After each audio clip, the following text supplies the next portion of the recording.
Just a brief introduction, really. My name is Barry Burke. I'm the Open Data Manager for Electricity Northwest, and I publish content to our data portal, common now to all DNOs. We all have various versions and iterations of portal software.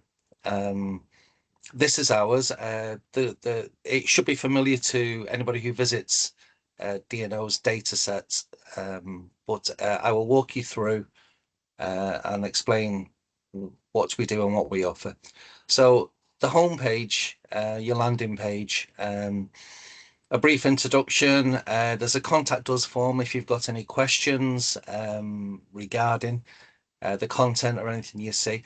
Oh, mate, first, sorry, you really do need to log in to register an account and log in. It's free. It's very simple. Your access will be granted immediately. Without logging, you will not be able to see any of the content. So you do need to register your account. And once your account's registered, you can use the full functionality of the portal.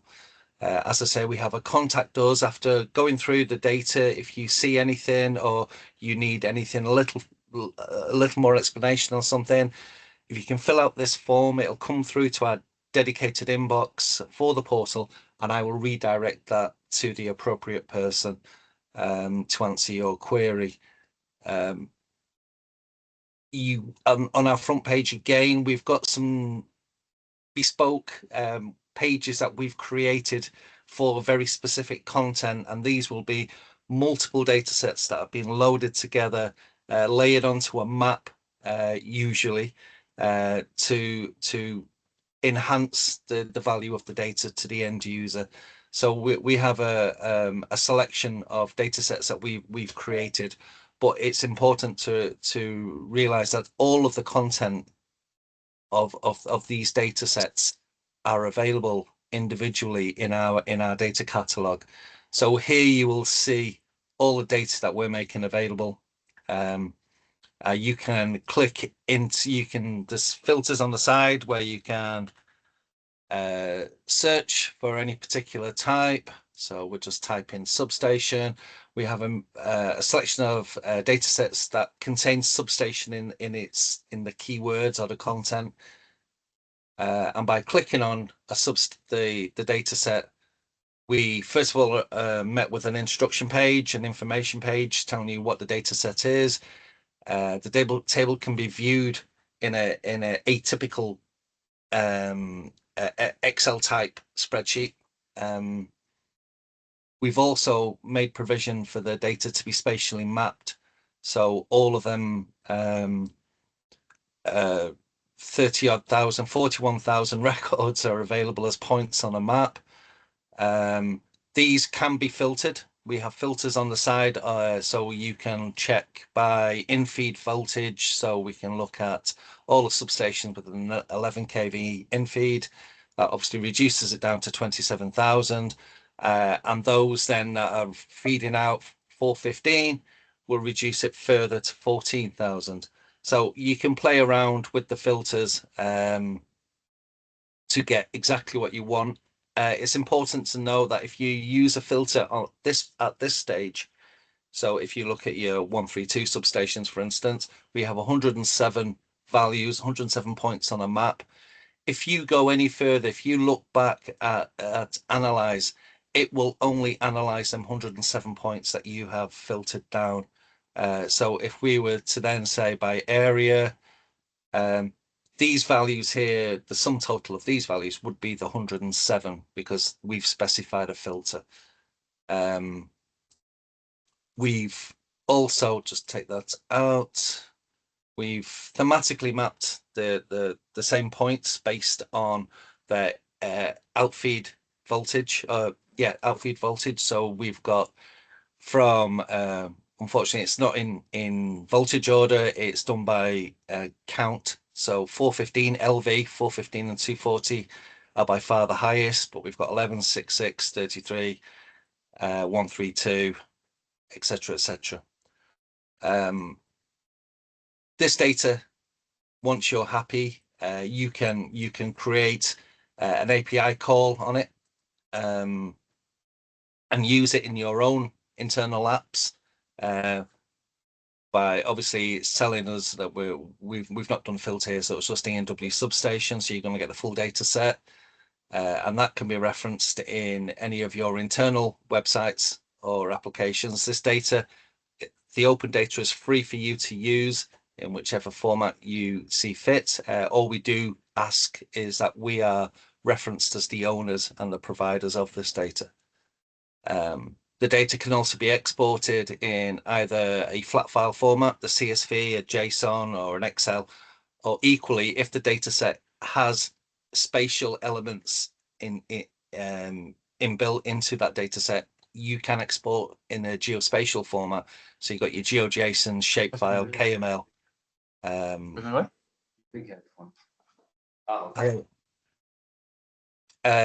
Okay, so that's the data set. However, the portal itself, the platform itself, will enable the user to generate their own content based on the data sets we're making available. So once again, if we just type in substation, so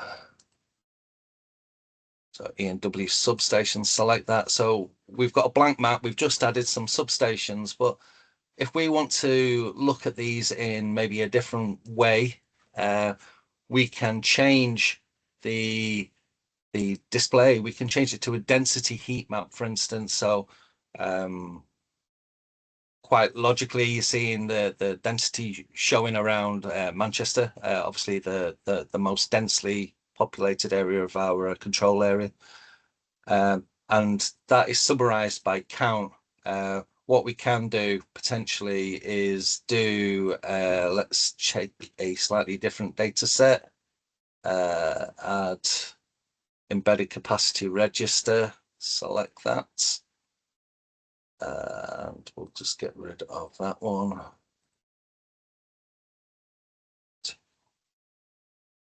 Substation.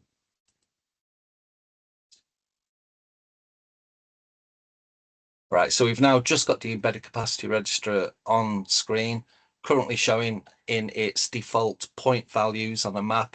These are clustered values, so you're not completely overwhelmed with points on a map. As you zoom in, the 160 value here indicates there are 160 points, but as we go forward, that will disperse, and as you zoom in, these points will eventually come down to individual points on a map. Just by way of note, you can click on any point and the attribute contained, the attributes contained within that for that point in the data set will be displayed for you. But as I was going to say, if we can change that to a heat map. Now, again, this heat map is showing just a count of the points on the map, but we could change that to maximum storage capacity. So there is a different sort of heat map. It's the same data, obviously, but we're filtering on a very specific attribute on that table. So it's important, whilst this functionality is great, you need to be very careful about how you're specifying it to be visualized. We don't want to cause any undue confusion. Export capacity, for instance, the offshore wind farm. Okay, so not only can we create, as I say, you can layer on other information onto this map. So what we could do, just let me close that, minimize that. Go, add a new data set, and we could potentially,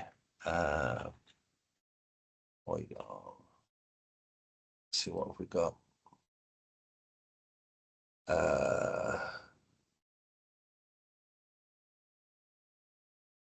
Foreign area is what I'm looking at. Okay, so we've got LSOA polygon, so we can select that. So straight away they will load the LSOA polygons. It'll just take a minute to snap back in, and you can, by referencing or layering up different data sets, you can build the map to your own complexity. How you feel you wish the data to be portrayed. Moving on from the mapping function, each data set can also be charted. So again, you could go into the data and go to an individual data set and it will chart that data set. That option is there for you. But much like the mapping function, we can let's see what primary heat map, select that. You can introduce a data set and you can specify from the attributes available to you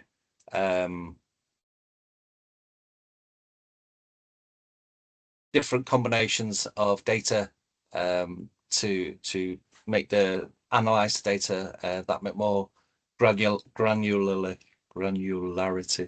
Sorry. As before, the data sets can be used via an API. You can export them to your own websites, applications, and that I think is it as an overview.